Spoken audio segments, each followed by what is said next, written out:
And I said, what do you got now? He says, man, these are the greatest clubs you ever seen.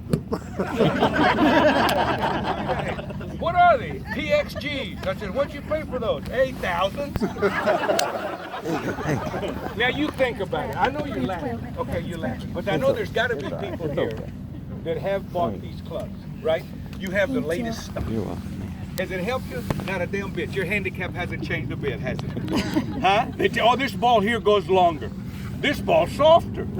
Oh, this ball will spin around the green. No, it won't. If you can't spin it, it is not going to spin around the green. I asked Mr. Hogan once, I said, what is best? Square grooves, big grooves, no go what? He said, if you catch the ball correctly, and he says you compress it into the ground the way it's supposed to be compressed, you don't need any grooves. This is exactly what he told me. And you know, I scared to death of him, so I can tell you, you full of what? What have you been drinking, man? he says, if you compress it, you understand? He says, you don't need any grooves. So this wedge here is the one that's the best one. Now, I'm going to show you a little something here that I do all the time. And here's what I teach people. And I'm just going to show you on the wedges. Now, you'll see the professionals use a lot of different methods with hitting wedges. Some of them will hit what we call little flop shots, and they'll come across it, you know, and they'll flop it up, you know, and then some of them will play the ball back and squeeze it, you see, to make it run to the back of the green. There's all different ways of doing it. But for you to start, you've got to have a starting point, and you've got to be able to understand what you have to do with when you're hitting a wedge. A wedge is a club, as I told you a moment ago, for different distances, okay? The worst thing that you can do with a wedge is decelerate. This is one game. It's not like driving an automobile where speed kills. This, you want speed. You want speed with every shot that you hit. Doesn't make any difference what it is. The left hand has to be, unless it's a flop shot, the left hand has to be moving faster than the club head, or at the same speed. It's pulling the club to the ball. Now, when you do this, the ball has to be played back in your stance a little more. You can't play it forward, and the reason for it is the bounce. If you play the ball too far forward, and you're a flipper, what we call a flipper, the butt of the club as you're coming down starts going that way, you know, because most people do that. Most people will get there and they go, you see that? That's it. Not only are you increasing the bounce on this wedge, you're also changing the loft of this club, which is a no-no, because you practice hitting shots with a certain loft. That's what you're doing. This is what going into your computer, you understand? So what you have to do is you have to get into a position. Most of the times you have to aim a little bit left. Nobody that has a real good short game is square to target with a chip shot. They're just not. You're usually a little bit open to where you're facing the target this way. And the reason for it is because we're going to keep the left hand in front. You see this? Here. Now the secret to hitting this shot is to make sure that the club is descending. It is going down when it hits this ball. You never help it up. If you want to flop it up, this club is working down. You see that? It has to catch that ball first. That's why these guys went to MIT and Harvard to put the bounce on this club. You see that? That bounce is there for a reason. And that bounce is there for you to beat the hell out of this worm, and then the bounce brings the club back up. That's why you can't play a bunker shot. You get in a bunker and you go, hey. Now, people, if you are a flipper and you can't get out of flipping, then you gotta get a wedge that has a lot of bounce to it. I mean, no bounce. Less bounce. Why? Because you're adding bounce. You understand what I'm saying? So if you have a wedge that has 12 degree of bounce on it, and you flip it, now you got 14 to 16 degree of bounce.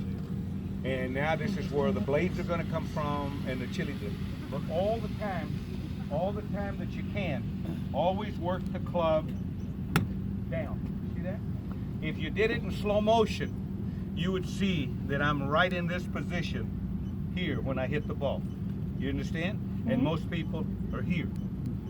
And people always try to help.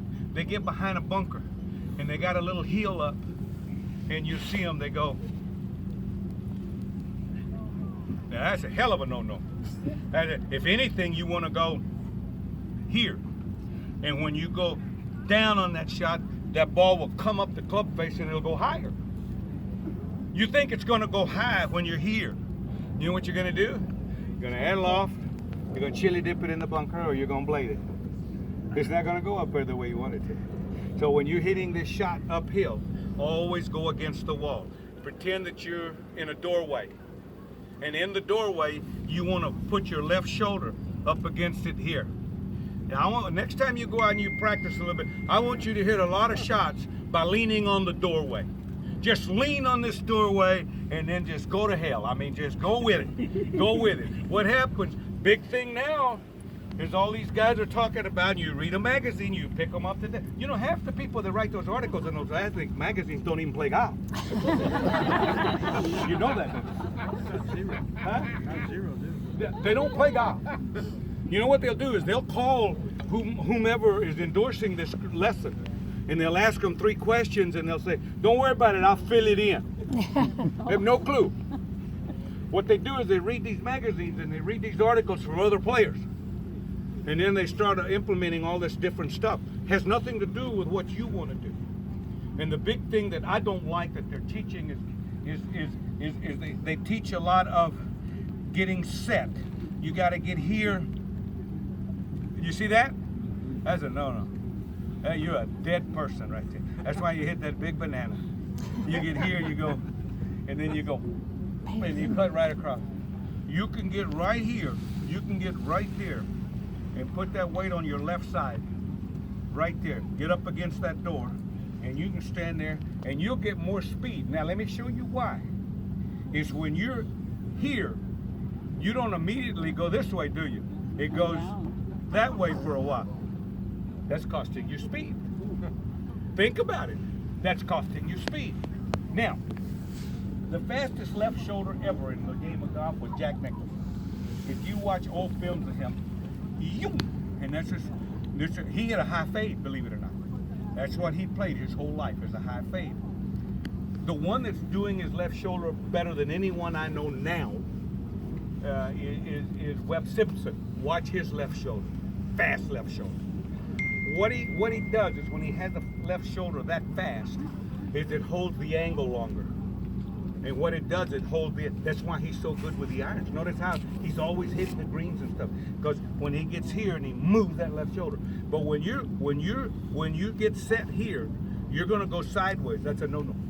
If you get up against this wall, watch this, and you start down, the first move of the downswing, what's gonna happen? The left hip, it can't go over there anymore. It's gonna go this way. You see that? And there's your speed. When you go into the gym and you practice and you train for course street, and they give you that bungee. You're not doing this, are you?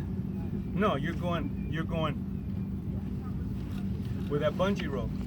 You understand? So be careful about this. But the short game, as I said a minute ago, is really one of the most important ones. And you can implement this right down through all your clubs. If the ball keeps going to the right, it's simply because the club is not rotating enough. Ladies that are here, that play, I taught at the Greenbrier for 3 years. I would only give 2 lessons a day, that's all. And I had those girls lined up all the way to Roanoke, and that's about 100 miles away. And I wouldn't give any lessons. But I used a lot of crazy stuff, you know. So the lady used to tell me, you know, most ladies, I get out there and they get to swinging and they go, you know, I'm telling you, not all of them, but a lot of the ladies, and some of the guys, they go. So I'd get them out there and I said, listen, and they said, what do you think? I said, you know, I said, have you ever hit a ball left? She said, what do you mean? I said, have you ever hit a ball hook? And she said, never. She said, he goes right over there. They're aiming here, and he goes right over there. And I said, let me ask you a question. I said, I want you to think of something, okay? I got you in this house. I said, I have you in the basement. I said, I'm going to cut a hole in the floor up above the basement. I'm going to put you on a ladder, and I'm going to stick your head through this floor. And then I'm going to hand you a club in the basement, and I want you to swing it. And she says, what do you? I said, if the floor was right here on your shoulders, and I handed you a club, how are you going to swing it? And she'd go, you got it. I said, you don't need me anymore. You got it. I said, that's it. I said, that's it. That's the lesson. I said, pay me. I didn't go sign the check. Get the hell out of here. And she said, you gotta be kidding me. I said, I'll tell you. I said, I'll give you a tip better than that. She says, what is that? I said, let me tell you something. Uh-oh. You drive a car? Yeah. You drive one-handed, two-handed? Well, sometimes two hands, sometimes one. I said, did you know that when you played golf and you put the club down that you actually had 3 club faces? And they look at me and they say, what? I said, you know what the difference is between golf pros and regular people that play? They have no idea what their hands are doing. They have no clue. They look down at that head and man, that club's going everywhere. They have no idea what these 2 things are doing right now. They just know you push it back. You go close, you go open, you go outside, inside, short, long. What? I didn't make it. I said, no, I want you to look at this. I want you to say something. I want you to put your hands out in front of me. Okay. I says, now, you're driving a golf cart. You stand on the golf cart at a red light. I says, now I want you to, I hand him the club. I said, now I want you to take this club. I says, now you notice you got the club? She said, yeah. Okay, now, there's a street here on the left, the red light. I says, now, do you see where that club is facing? She said, yeah. I said, it's facing where? To that street, isn't it? She said, yeah. I said, where's the left hand facing? She said, it's to the street. I said, that's the other club face. I said, you notice how those 2 club faces? I said, so wherever this club face, see, whatever this club face does, moves that one. The hell with that club face. It's what are you going to do with this one? Watch. See that? I said, now you put your right hand on. I said, do you see where the palm of your right hand's facing? I said, it's facing to that street. She said, yeah. I said, look. I said, you got 3 club faces facing in the same direction. I said, that one, and this one. I said, now, you don't need any more lessons. So why? I said, you can go hit a golf ball and watch the ball. And wherever the ball goes will tell you how you turn the steering wheel. And she says, no. I said, watch. I'll tee a ball up for her. This is the God's truth. I teed the ball and I said, now there you are. Now you're in the cart and the steering wheel. And you're at a red light. And we're going left, baby. When that thing turns green, we're going left. What are you going to do with the steering wheel? She says, I'm going to turn it. That's the second lesson. I said, you got it. You don't need anything else. And she got up there and the first shot she hit, she went like this. And she turned that steering wheel and she hit the prettiest damn hook you ever seen in your life.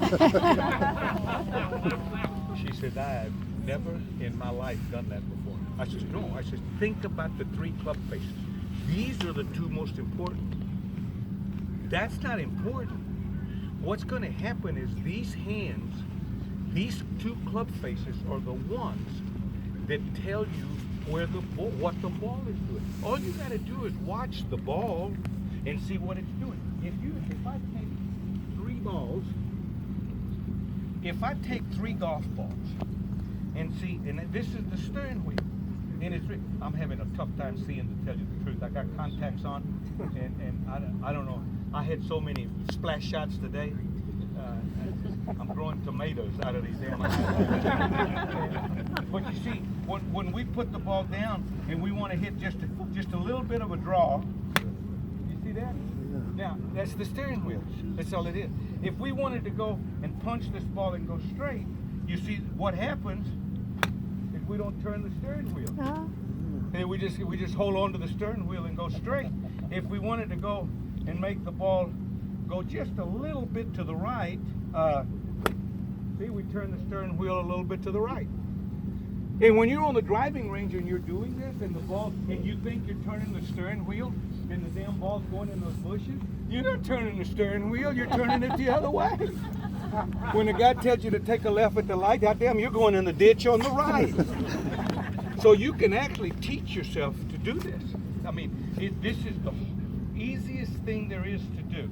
Once you learn and once you understand the mechanics of this, it's not real hard. I mean, I came off a cotton farm with no education, and I won a lot of golf tournaments. I got to know something. I could have done that farmer's insurance commercial, you know. Yeah, I know a little something, because we've done a little something, you know.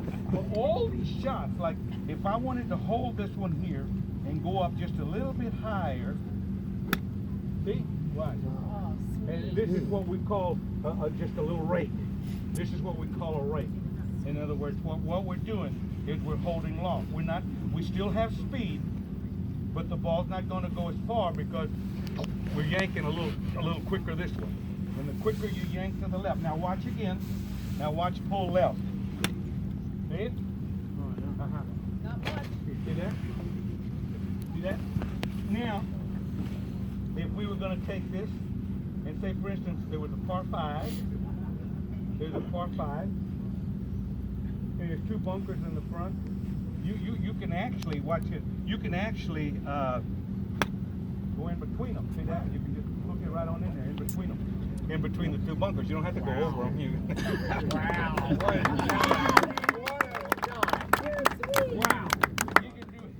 You can do all that. A guy says, "How hard can you hit it to go short?" I said, "Hell, you don't have to hit it hard to go short." I said, "You can hit it as hard as you want to." See that? How hard did I hit that? It ain't going anywhere. Right. You know why? I mashed it in the ground. See? I used to play a guy with 1 club, and we play old course. There you go. Wow. Yeah, that's a 170-yard sand wedge. I played it.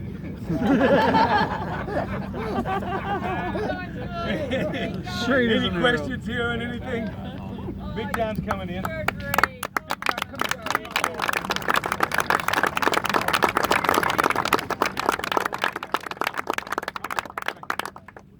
That wedge, I just wanted to show them. I want you to show them. I've seen you do this. Here's the thing. You got to have a little confidence to do this stuff too. But how do you get confidence? You practice. You understand? Sometimes. Well, but he's got some great touch, and he goes a little higher than most of us. But he, you watch. He can do more stuff with 1 hand than most people can do with 2. You know, when it comes to hitting balls, this is what he does. Okay? Oh, gee whiz. Well, you hear Lee talking about the left arm, and the reason I started doing this, I got a little older, about 2000. Body didn't feel quite as good as it used to, and I wanted to go from a draw to a cut because the balls were getting harder and the balls were going further, and I couldn't control the draw as much, so I went to a cut and stood out one day and kept hooking these 8-irons and 9-irons, just hitting it like crap. Let me get my wedge, and I went out and just started hitting 1-arm wedges, like with an L wedge and flop shot and all that stuff, and I felt this forearm here getting a lot stronger, which if your left arm's strong, you can work the club any way you want, like Lee was saying. So wow, my left arm's stronger, so it's going to be easier to hit a cut. So I just started doing this, and it actually helped the tempo of my golf swing, because if you've ever seen me play, my swing's just a little past parallel. So when Lee was talking about deceleration, he's right. You don't want to decel, but I do this drill just so I don't, decel. And I practice it a lot. I don't hit them all solid, but that left arm is going just like Lee said, like up against that board. That's where I want to finish. And that left arm is right there ahead of the ball on the club, and that's where you want it. And that's how you create the bounce and the shots that Lee was telling you. Like sometimes I can get a little flopper. I got the 54 here, but no, I just like to chip and chip this way, and it's all about this left arm getting through the club and not decelerating like Lee really pointed out, which I thought was great. Now, where we get this from, and the reason that he and I both are magicians with the golf club. I hit a shot the other day, and my caddy will tell you this was pro-am. Yesterday it was, on 15. Yeah? No. On 15, I was up by the tee markers, and there was another tee 53 yards. And there's a tree on the left. So I said to the guy, I said, I can take my driver. I says, I can take my driver and hit a high cut. I said, over that tree and to that marker. He said, what? I said, I can take this driver and hit a high cut. I hit it 3 feet. If I'd have took there with a wedge with 100 balls, I'd have never hit it 3 feet. But here's what I did to it, and this is what I brought this up. Is John and I are like range, we call them range rats. And that's what we came from golf courses that we'd go out to the range and we would clean up the side of the ranges with one golf club and we would hit balls to one area. So it was always a different shot. But I stood there with this driver and I sat there and I went, but yours is too strong for me. See, mine is almost 12. But I took this thing way up like this and I hit it about 3 feet. All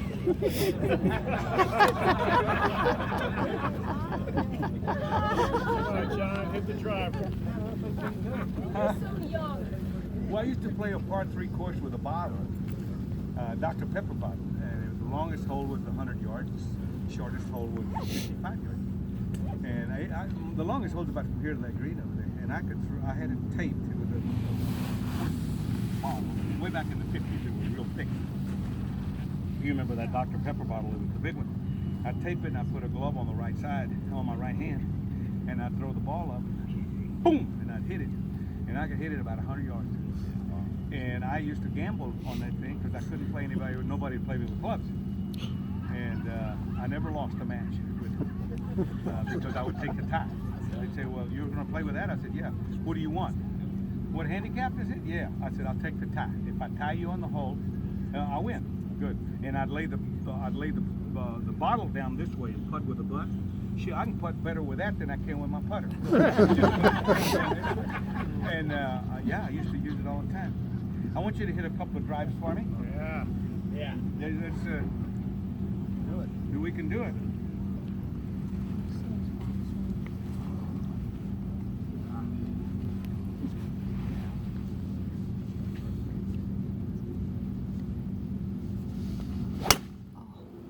Goodness. Well, he's got to get limbered up. Oh my Now, goodness. John, you'll notice the backswing. He's always Still been able going? to take the club way back. John's very supple. In other words, he can turn his body more than most people. Used to. Oh, that's Oh, yeah. Oh, baby. Wow. Yeah. And you know what? And he's lost 50 yards. I don't think so. No, he's lost 50. Yeah. Oh yeah, he's lost a good 50. John, pick up those 50. Yeah. They're No, all right here, baby. he picked them up. Plus, now you see that driver that he has there. You know, see, he all his grips. See, these are not mid-size; these are jumbo-sized grips. Number one. Number two, that driver is not 45 inches long. It's shorter, and he controls it better. You see, what is it? 44. I was going to say 44 and a half. Yeah, I can feel it when I picked it up. It does make a huge difference. When you shorten the club, the one thing most of you don't realize, you've stiffened the golf shaft when you shorten the club. So it stiffs up and you may start hitting things a little right. The longer the shaft, the more you hit it left. And like Lee was saying earlier, the long drive guys were 57, 52 inches long. Those That are long drive guys. That Oh, yeah. hit it, and they've knocked that down to 52 now too. Yeah. So, but the longer the shaft, the more whippy the shaft should be, the more with tendency, if you're right-handed, to hit the ball left. The stiffer the shaft, you know, is the shorter the club. The club gets stiffer. Now we have S3 wedges, and I have S3, it's a very weak shaft, but when it's that short, it's still pretty stiff. Right. So, something to think about when you're playing. But I've always been a guy that tries to swing the golf club, the takeaway especially like a wedge. And Lee is so right. That is, to me, the most important club in the bag, because y'all hit 18 greens every time you go play. No, we don't either. So, and you know, to get up and down in certain places that we do to win tournaments and stuff, that we go to that. That's our number one priority, because nobody wants to put a 5-footer when you should have chipped it to a gimme, right, or chipped it in. That's the way we think. Yeah. Yeah, well, you know, I did a survey once and talked about it, and I said, if you really look at the tour, the average greens hit per round per 156 players is 14. Some will hit 18, 17, 16, some will only hit 9. But the average is usually around 13.5 to 14 greens. The average birdies, if you look, that's made by each individual on the PGA Tour, again with 156 people, is just less than 4. Now, all that tells you is who wins. The guy that keeps them. And the guy that keeps those birdies is the guy that can use a wedge. That's why Mickelson, if you look at Mickelson, he can't drive it in a 40-acre field. But I'm going to tell you something. That guy's 48 years old, and you don't want no part of him. He can still play like hell. And he's a putter, but his wedge game is. And you know what? He wasn't gifted with it. He learned that. He worked, in other words, to get to where he was with that. And he's not bad with that putter either. You know, the driver he's a little weak with. He's always been weak. And I always talk to Callaway about it. I says, how can you get him to do a commercial with a driver when the man can't hit a fairway? They got Champ now, though. They got Champ now. You know, they got that boy Champ on there now. Callaway. Oh, Lord, this he hit it wrong. Huh? Oh, my God. He's going to play Augusta this year. He may be chipping back. He's going to drive it over 3. He'll drive it over number 3. Yeah. He'll drive it over 3. He'll fly all those trees on 18. No, he's long. I played with him in Safeway. He is long. He is really long. And you know what? It doesn't look like he's swinging very hard at it. Yeah. Questions. We will answer your questions. What do you do with your son, John Jr.? What's the best thing that you've given him as far as like your advice? Future? Trust fund. Trust fund.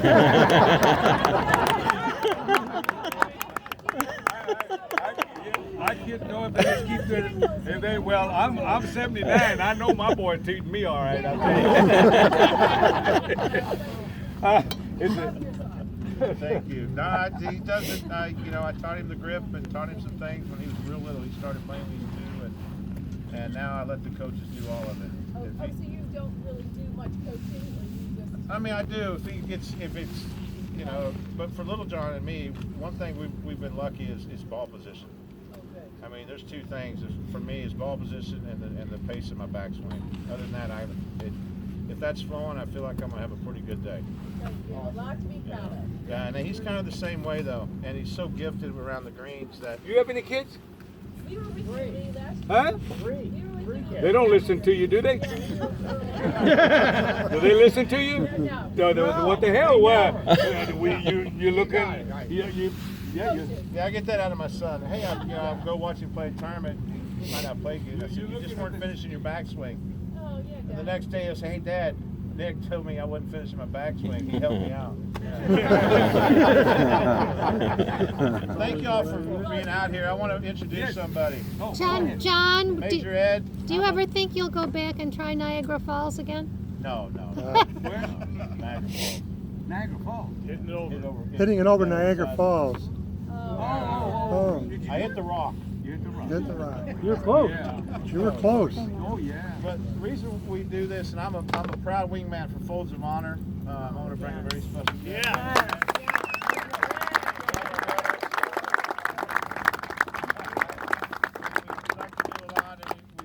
I can't thank them enough for everything that you do, and especially for our country, what you guys did. Is McBee here? 24 years. Come on, McBee. McBee's a 24-year SEAL, so you don't want to mess with him. Go B! You're official wingman for Folds of Honor today, by the way. You know. Well, we want to say thank you to all of you on behalf of Folds of Honor, Major Dan Rooney, the F-16 fighter pilot. He's a PGA golf professional, my hero, my friend. Thank you for supporting the Folds of Honor, which provides the spouses and children of the fallen and wounded educational scholarships. We've awarded over 20,000 scholarships, raised about $110 million.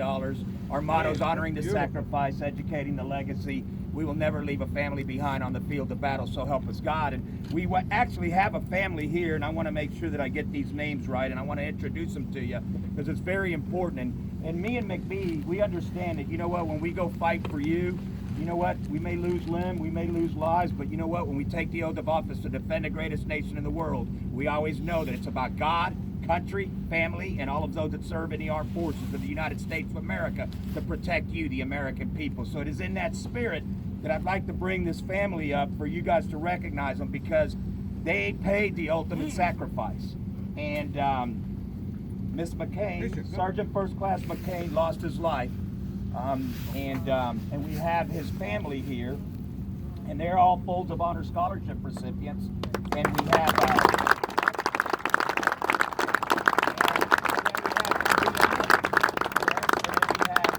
Brianna, Ashlyn, Chloe's sick, correct, and Wyatt. But this is what it's all about in this clinic. And John, the work that you do, me and McBee couldn't thank you enough for always taking care of us and loving us and making sure that, you know what, that we take care of these families. And I've been with Major Dan for 11 years, and to me, this is what it's all about. You know what, I'd lose my life for the greatest nation in the world, United States of America. So, Hoorah! I'd like to just say a couple of words and just say thank you for what you all have done for her. Yes. Ashley. Thank you so much for all the generous donations to Folds of Honor. It gives us the opportunity to go to school. It allows us to know that our father or husband's sacrifice isn't forgotten, and it lets us know that we're not left behind, and it gives us a better life in the future. Thank you.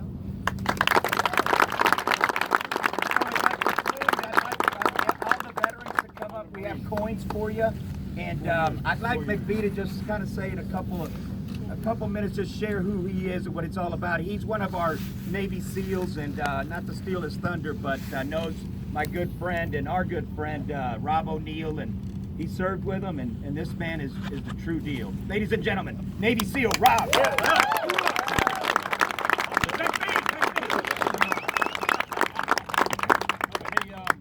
Thank you very much. You know, being in the SEAL team for 24 years, we've seen a lot, especially in the last 2 decades.